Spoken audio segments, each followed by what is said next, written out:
I thought reaching out to Rebecca would make a difference. Velda's sister, her own blood. I believed, despite everything, that she'd want to help, that she'd want to see her sister get better, to be there for her when it mattered most. And when I first approached her, she acted like she cared. She nodded along, feigned concern, even said she'd talk to Velda and try to get her on track. For a moment, I felt a glimmer of hope. But when it came time to step up, Rebecca showed her true colors. I asked her for support, for help keeping Velda away from Kim and the drugs, away from everything that was pulling her back into the darkness. Rebecca, though, treated me like I was the problem, like I was just some annoying outsider trying to tell her how to live. She brushed me off, made excuses, acted like Velda was fine, like I was the one making it all worse. Her concern was all an act, and it became painfully clear when I discovered the truth. Rebecca wasn't just ignoring the problem, she was the problem. She was using meth too. Not only that, but she was friends with Kim, the very person destroying Velda's life. It hit me like a brick to the chest. These weren't just enablers, they were working together. Plotting, scheming, actively sabotaging everything Velda and I had fought for. I couldn't believe it. Her own sister, someone who should have been on our side, was actually planning to harm her. Together, Rebecca and Kim were pushing Velda further down the path of self-destruction, undoing all the progress we'd made. They were feeding her addiction, feeding the chaos, and doing everything in their power to keep her trapped in this nightmare. The betrayal stung worse than anything I'd felt before. How could someone who claimed to love Velda, who should have been there for her, want to see her fail? Want to see her life fall apart?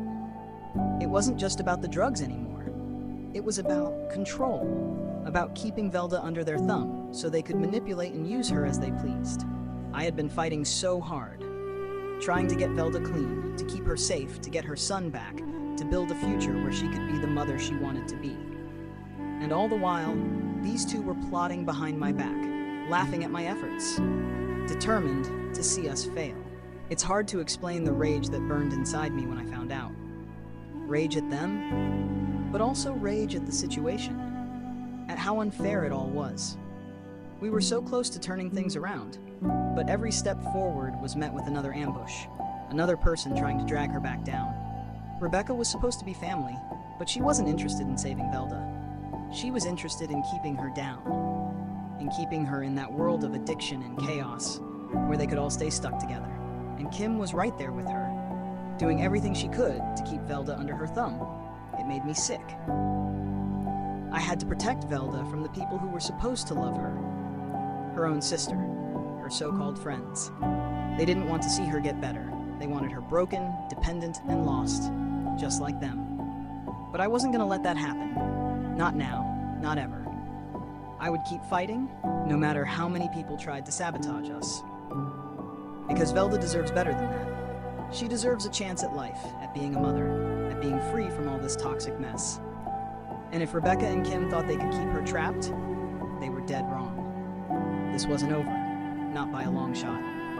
And I'd do whatever it took to get Velda out of their grip, once and for all. The day I walked out of those prison gates, I thought I knew what freedom felt like. But nothing could have prepared me for the weight that would greet me on the other side.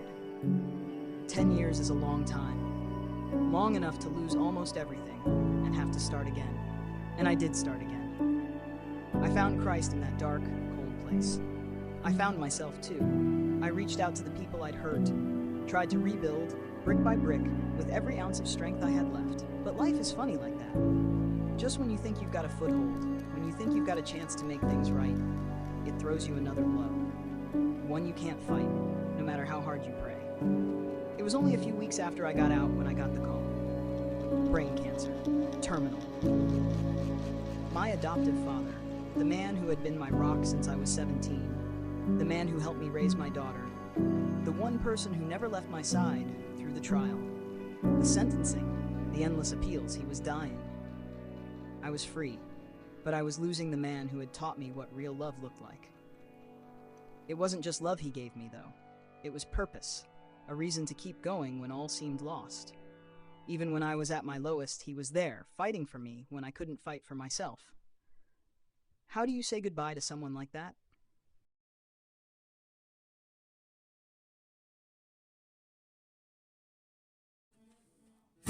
The weight of those years behind bars clings to you like a second skin. Every memory of prison life merging with the ache of her absence. 10 years stolen for a crime you didn't commit, but somehow this, the coldness in her eyes, feels worse. You always thought the truth would free you, that once the world knew you hadn't kidnapped her but saved her, she would come running. She'd understand. But instead, you're met with nothing but frost. She doesn't speak to you, doesn't want to.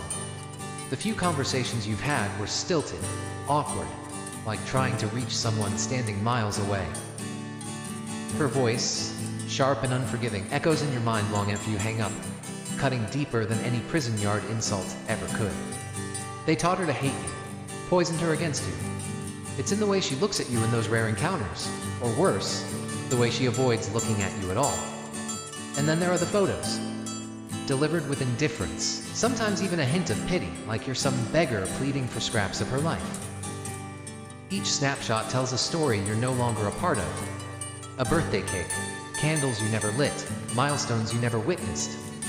You smile when you see her because she's your little girl, but the smile never reaches your heart.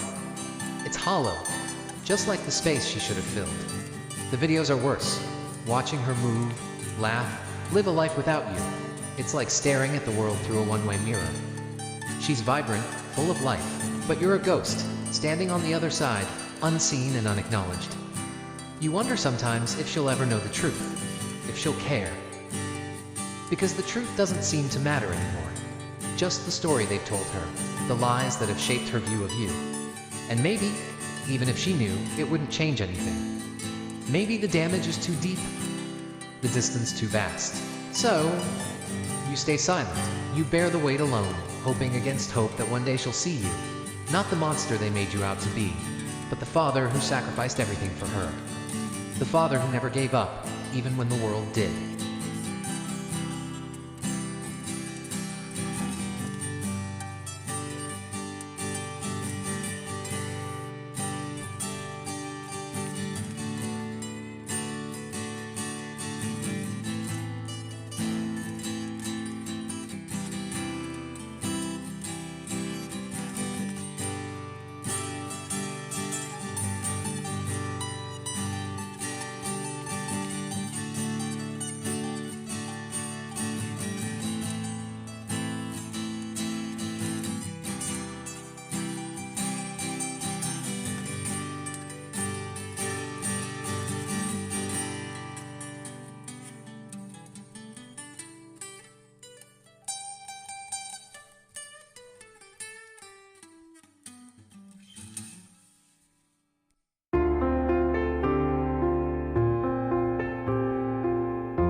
Run away if you can't speak.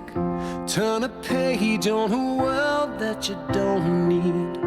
Wide awake and you're scared that you won't come down. Now, didn't I tell you you were gonna break down? Didn't I warn you? Didn't I warn you? Better take it easy. Try to find a way out. Better stop believing in yourself. We build it up, we tear it down. We leave our pieces on the ground. We see no end, we don't know how. We are lost and we're falling. Hold on to me, you're all I have, all I have. Hold on to me, you're all I have, all I have. Now and then there's a light in the darkness. Feel around till you find where your heart went. There's a weight in the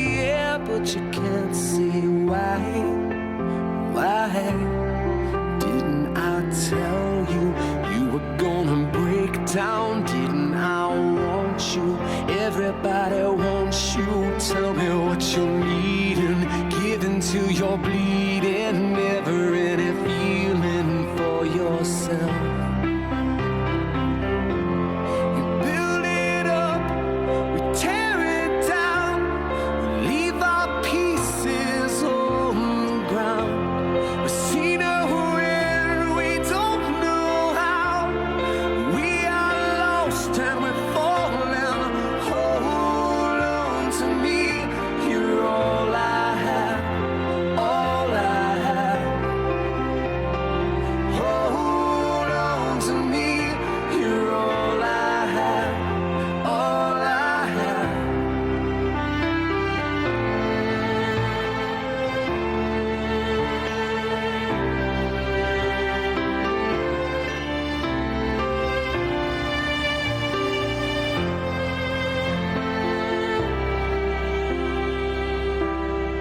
Didn't I tell you you were gonna break down? Didn't I warn you? Didn't I warn you? Better take it easy. Try to find a way out. Better start believing in yourself. We build it up, we tear it down, we leave our pieces on the ground. We see the wind, we don't know how. We are lost and we're falling. Hold on to me, you're all I have, all I have. Hold on to me, you're all I have, all I have. Can you hold on to me? Can you hold on to me?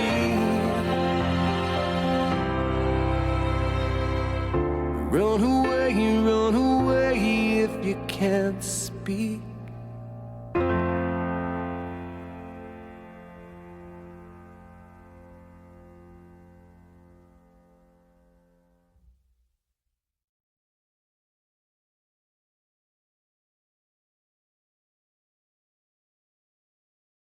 So when I fight, I'll fight on my knees I think the with my hands movie is lifted a great high. ad, and Oh God, there's the battle belongs that piece to help you. my uncle watching him when I was a kid. Lay at your He's a feet, good-hearted guy. I'll sing through the night. Oh God, the battle belongs to you.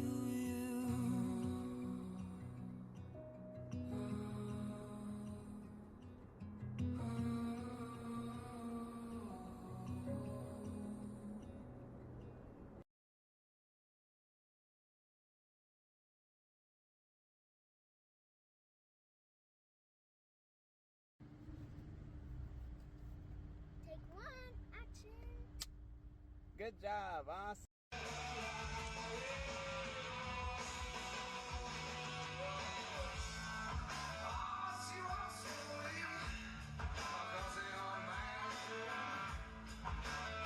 She said, do you? I can't remember anything to this very day. I do everything possible. I did. Oh, you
Take two. We're watching our kids growing up in a flash. Don't it feel like the good times go by too fast? Yeah, I wish time would tick a little slower. Sometimes it feels like a blink and then it's over. Better soak it in, better make it last. Live it up while we can, cause the good times go by too fast.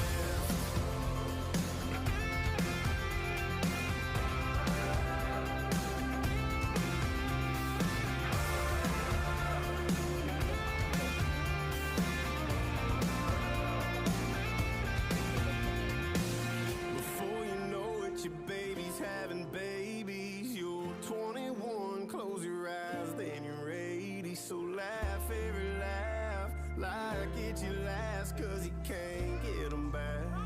The good times go by too fast. Yeah. Mom, get a hug. Mom wants a hug and kiss. Okay, go. You're free.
POV. You met the girl of your dreams, your soulmate, but she is broken. Fixing her means watching her shatter further, unraveling the layers of hurt she's built up over years. It means standing by as she fights demons you can't see, ones she sometimes doesn't even acknowledge. You realize that fixing her isn't really possible, that all you can do is offer support, but that might not be enough. Loving her means embracing the reality that she may never fully heal, that her scars will always be there. It's about holding space for her, even when her pain lashes out at you. You know she has to walk her own path toward healing, and sometimes that means leaving her alone with her thoughts, her struggles, and her grief. Loving her might mean letting her go, allowing her to choose her own battles, even when it breaks you inside. You want to be her strength, but you realize that in the end she must find her own.